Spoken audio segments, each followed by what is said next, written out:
My name's Justin Beals. I'm the CEO and co-founder of StrikeGraph.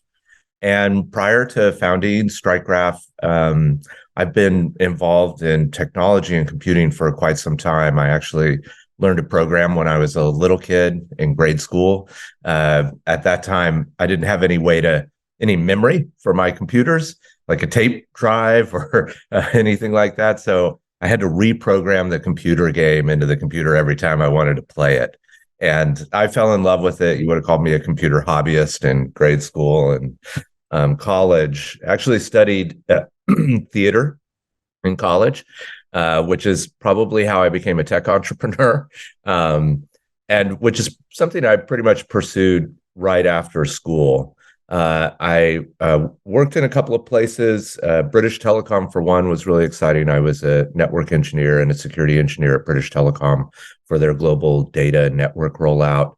I worked for a number of consultancies doing software development, website development, and application development until I founded my own consultancy in 2000. That was a bootstrap business, and I grew it to about 130 consultants in 2009 when we found a buyer for the business and shepherded the M&A process.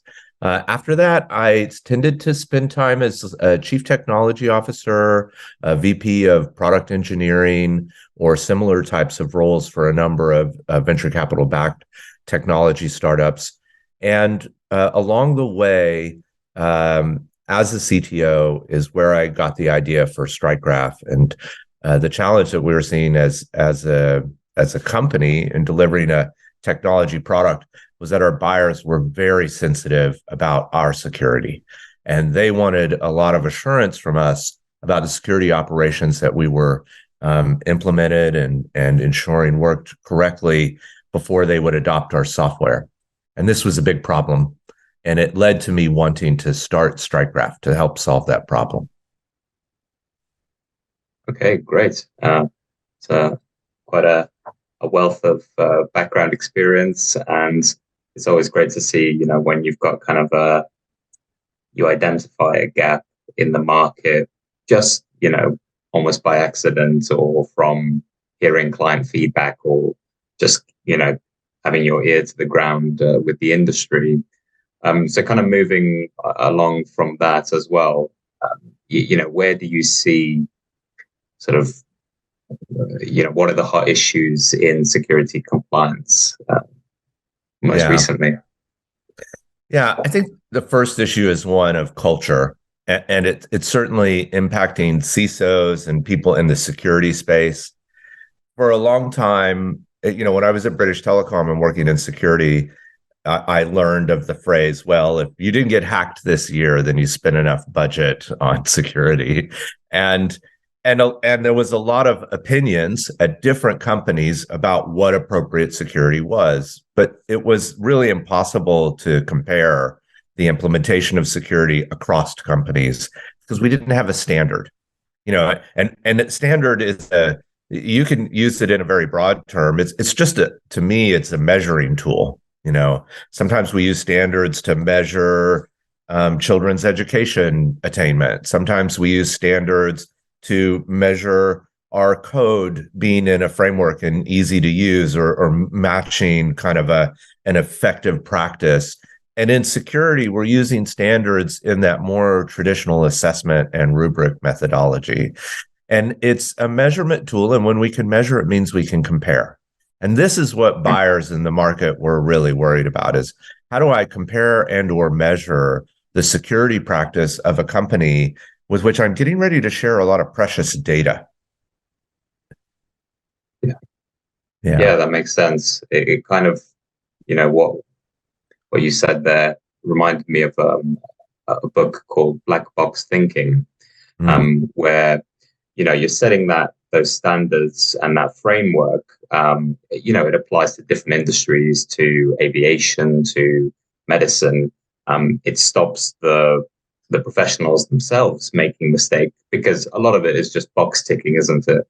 It is in a way. Yeah. But then it also kind of homogenizes the whole industry, so that whoever you're choosing as your vendor has been vetted in the appropriate way, I guess.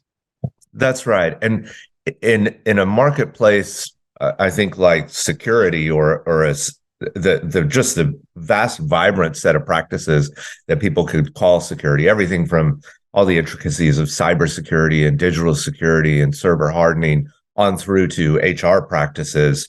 It's so convoluted that the variability was so high that teams on the buy side were just really having a hard time assessing the maturity level of who they wanted to do business with.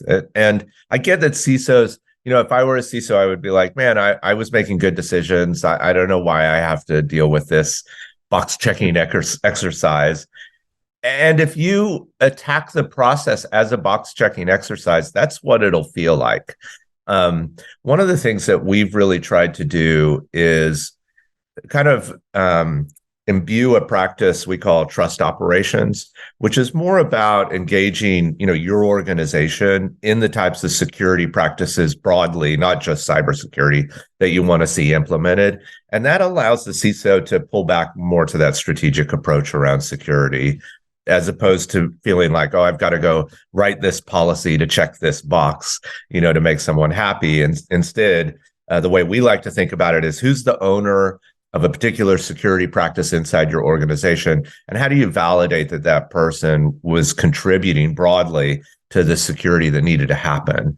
And so we want to give CISOs, especially in utilizing our platform or methodology, more of a leadership role in what's happening, as well as working with the rubric or standard that they're trying to achieve. Right, so more kind of inputs both on the security and the compliance side. Yeah, and the standards themselves are not too prescriptive. Some are more prescriptive than others. Like if we're talking with someone, we might say that ISO 27001, for example, is more prescriptive. It'll dictate a little more what it expects you to do, whereas something like SOC 2, which is very common in North America, is really more of a recommendation almost, but it doesn't tell you. It says you should keep data private, but it's not going to tell you what encryption level you have to keep the data at. And so all those decisions come back to you as the CISO on what's appropriate for your organization. And I think that's a fear that a lot of people have of these standards, is that they're going to get forced to do something. But we find that especially with some of the technologies that we provide, you can manage the vibrancy of the differences that you want to make in your own security practices. I see. Yeah, that's hadn't thought of it that way either. But yeah, I have quite a lot of conversations. Obviously, being an account manager here at Lepide, I speak to a lot of end user companies, and the compliance aspect comes up very often, whether it be meeting cyber essentials or working towards lowering insurance premiums.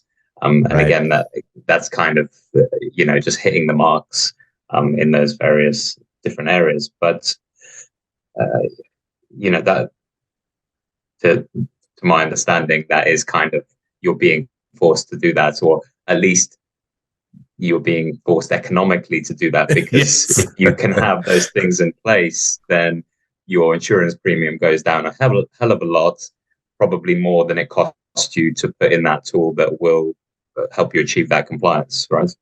That's right. We're also seeing that procurement teams on the buy side, especially at the enterprise level, but now definitely at the mid-market and even the SMB space, they are realizing that they don't have the resources to really go and test and review every vendor that they want to look at. And so they're starting to say, hey, without something like a SOC 2 or ISO 27001, or if you're in health tech, then of course there's some other standards like HIPAA in the United States, that they're just going to require you to accomplish an independent audit or certification before they're going to do business with you, because they want that independent assessment of security practices. I think we saw the first flavor of this in penetration tests, right? Like we started seeing buyers say, I'm not going to do business unless you have a valid penetration test within the last 12 months. And that's because they want that independent assessment.